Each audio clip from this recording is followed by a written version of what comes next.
Hello friends, will this unique rally in the markets continue? I use the word unique because bulls are hesitant, like I said in my last week's video, and the Nifty has risen, but the bank Nifty has fallen. And you know what is unique about this rally also? The fact that financial sector services, including banking, enjoy a weightage of 37.92% in the Nifty 50. So approximately 1/3 of the total weightage in the Nifty has failed to rise, and yet the Nifty has risen. In my live mint column, I have often said that the market is like a bicycle with the two indices, the Nifty and the bank Nifty, are its wheels. You cannot have the market going convincingly in a single direction with one wheel going forward and one wheel going backwards. So will this rally continue? In this video, we dissect the numbers and see where the weight of evidence is. On your screen right now is the market roundup window, which clearly tells you that the Nifty has outpaced the bank Nifty by rising 1.41%, whereas the bank Nifty has fallen 0.12%. The US dollar index has fallen 125 basis points. Now, this has saved the emerging markets, including India, quite a few blushes, because a falling dollar kind of gives us relief from imported inflation, as also servicing our external and foreign debt. In spite of the fact that the US dollar has fallen, gold and silver have eased on profit taking because risk appetite for financial assets or paper assets went up. Crude oil and particularly natural gas flared up. The European Union has given out an advisory that they would be kind of reducing, if not completely halting, their reliance on Russian energy, especially gas, so that the Russians cannot use gas as a weapon to continue their Ukraine war, which is why gas prices jumped. The USD INR, which is the US dollar versus the rupee, fell a little over 0.5 percentage point, which means the rupee was a little stronger. The Indian 10-year benchmark bond yield rose up by 1 basis point, which means bond prices fell marginally, which was another reason why the bank Nifty saw some amount of selling pressure. The NSE market cap rose 2%. Now that's a big improvement over the previous week, which tells me that the rally was broader based. Barring the banking space, the rally was sort of on high risk appetite. MWPL or market wide position limits rose pretty smartly to 35.80%, and overseas markets provided tailwinds and rose, all three indices rose, thereby boosting domestic market sentiments. Friends, I now come to our in-house indicators, starting with the market-wide position limits. Now, this is a gauge of how much the positions the traders have utilized as a component of what is allowed by SEBI. We are seeing the MWPL reach a period high in this 20-week chart to 35.80. After making higher lows in the May and April expiries, what we are seeing is that it has made a higher high. So risk appetite has definitely risen. Big ticket investors, smart money, are writing out bigger checks to buy. It's only that the rally should be completely broad-based to include the banking. I now come to the stock and index futures turnover, wherein this is a figure for 3 consecutive series, the June, July, and August series. Traded turnover has risen marginally in both the segments, indices and stock futures, which tells me that participation by one Marshmallow traders also went up. Coming to the advanced decline ratio, which is after the price, the fastest leading indicator of which way the winds are blowing. We have seen the Nifty log 1.41% gains on a week-on-week basis, and the advanced decline ratio improved to 1.28 compared to prior week's 1.15. Very simply, it means that the average gains was 128 stocks for every 100 losing stocks. One Marshmallow traders here again were showing signs of higher risk appetite. I now come to the basis. Basis is nothing but the premium or discount prevalent in the futures compared to spot. It also indicates the risk appetite. Not surprisingly, the basis on the Bank Nifty has fallen because there was selling pressure on the Bank Nifty. So the premium has contracted. On the other hand, the Nifty 50 basis has actually improved, and that tells you that traders were willing to pay a higher premium on the Nifty, which tells me that risk appetite was polarized, higher on the Nifty and lower on the Bank Nifty. I now come to our exclusive in-house indicator, the impetus, which you've been trusting for 2 years now. And what we are seeing is that impetus readings have risen for both the indices. And that is a mild cause for concern. The reason being that the Nifty has risen and the impetus has risen, which tells you that there was forceful buying in the Nifty. But the Bank Nifty has fallen and the impetus has risen, which tells me that there was selling pressure which was building up on the Bank Nifty. This is what makes the rally unique in nature. Half the market, which is one half of the two indices, is rising, the other half is falling. Remember the bicycle with two wheels. They are not moving in the same direction. I now come to the LWTD indicator, the lift, weight, thrust, drag index, and the explanation and the tutorial video for this indicator is in the description and in the fixed pinned comment below.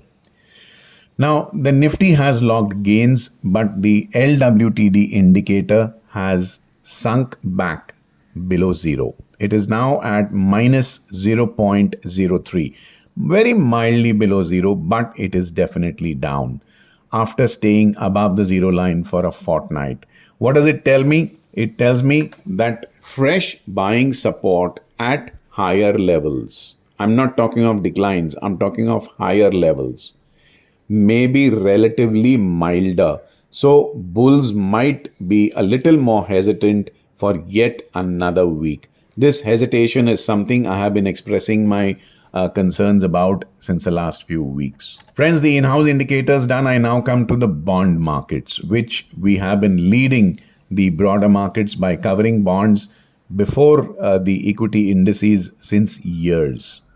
Now, I told you that the Indian 10-year benchmark bond yield rose by 1 basis point. Not really very surprising because we've seen 9 to 10 consecutive weeks of declines in the Indian 10-year benchmark bond yield. So a small pullback rally is in the cards as a very routine phenomena.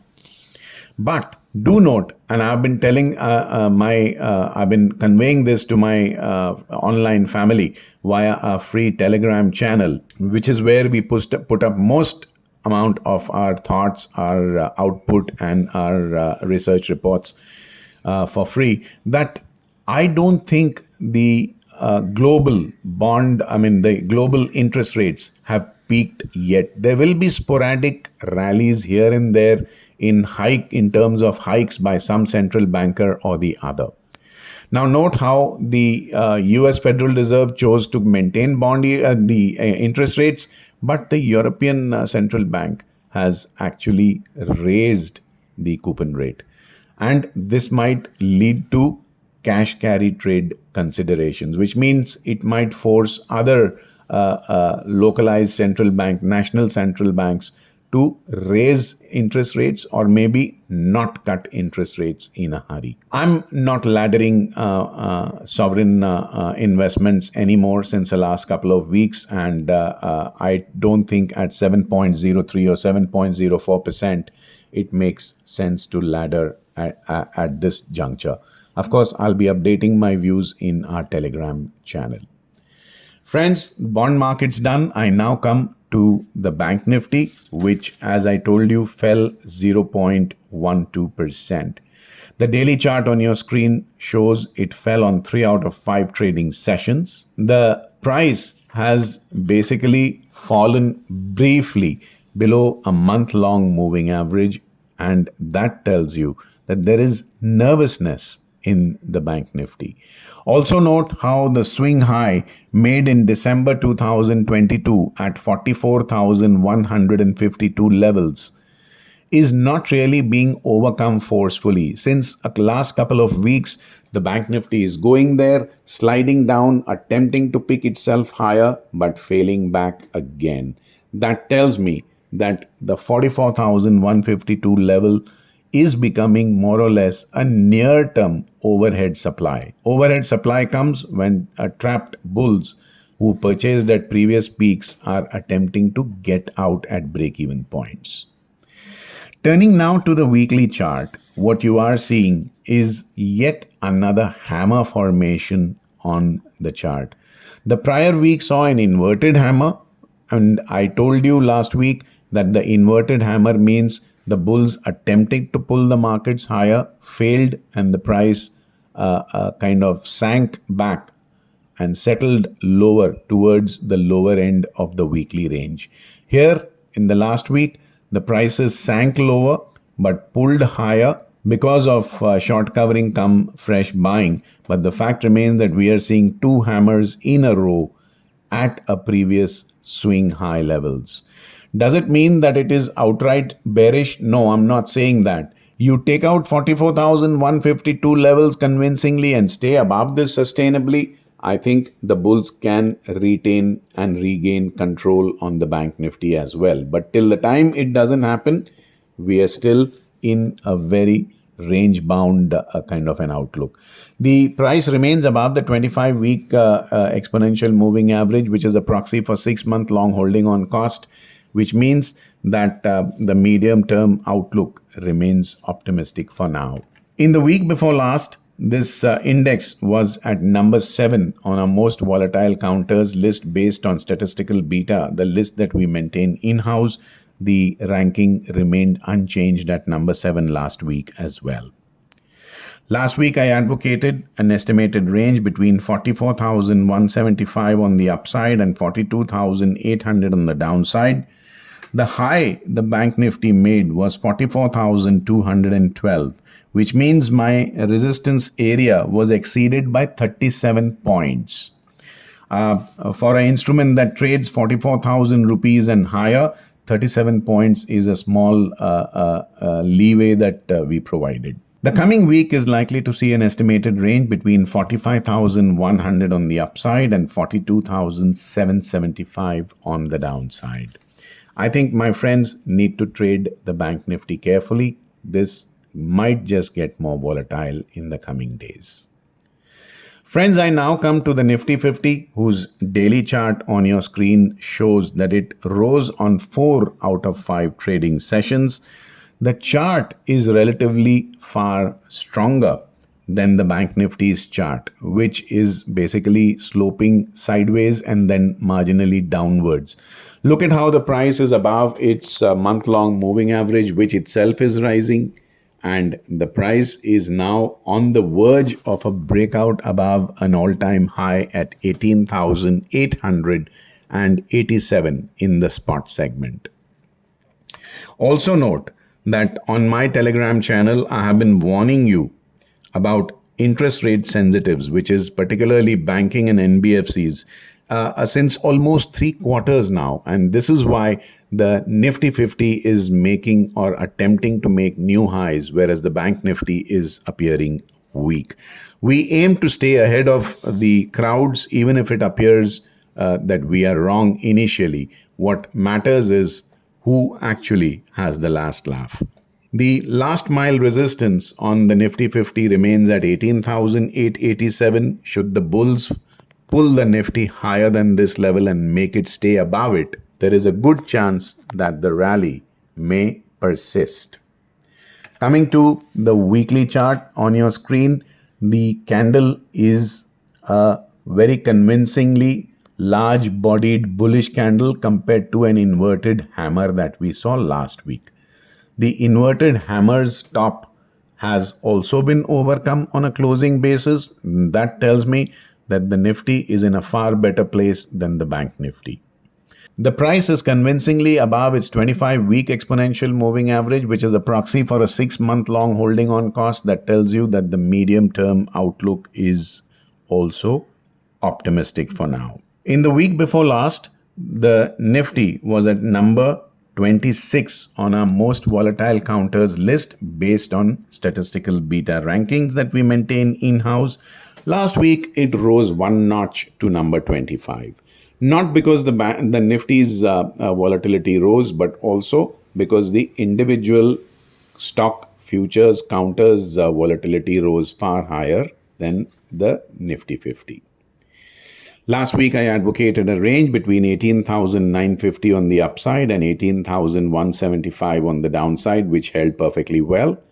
In the coming week, I anticipate a range between 19,225 on the upside and 18,425 on the downside. Do remember what I said earlier, the Nifty has 37.92% weightage on banking stocks, banking and financial sector services. So we need the bank Nifty and the banking space to rise, failing which it might just wind up dragging the Nifty as well. Watch the financial sector services in unison or in line, in tandem with the Nifty 50 to get a better understanding. Friends, I now come to gauge of retail risk appetite by way of where they have traded the most.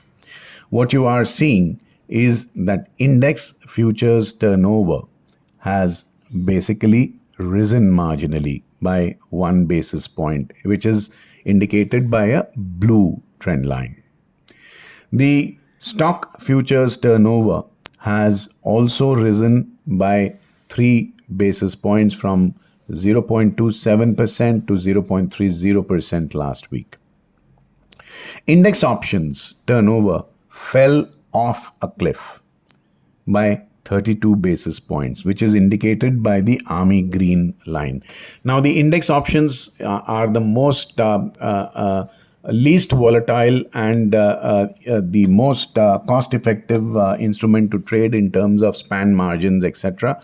So what was very clear is that traders were shedding their preference of low impact cost and low volatility instruments and taking bigger exposure into high volatility instruments. Now that is a very clear indication that risk appetite is running high, and stock options turnover actually hogged the limelight, which is shown as a purple line. Now this went up by 28 basis points in terms of contribution to the total turnover, and it is nearing a period high. Nearing, not actually at, but nearing. That tells me that big money is writing out bigger checks, and if the banking space was to catch up with the Nifty 50, I think the market may continue to go higher.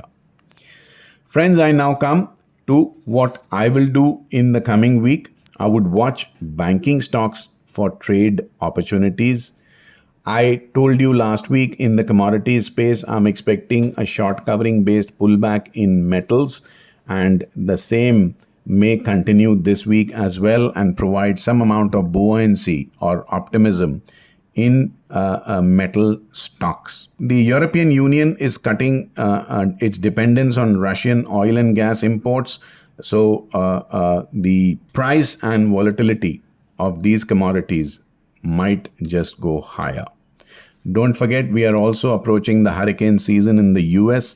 So that could be another factor in warming up the volatility across the energy space. The US market is shut on Monday, so triggers will be far and fewer in between on Monday itself. So traders planning to initiate trades on equities and commodities space should note that and make adjustments to their trading regimen. Friends, I now come to the most popular segment of this video for the statistically minded viewer.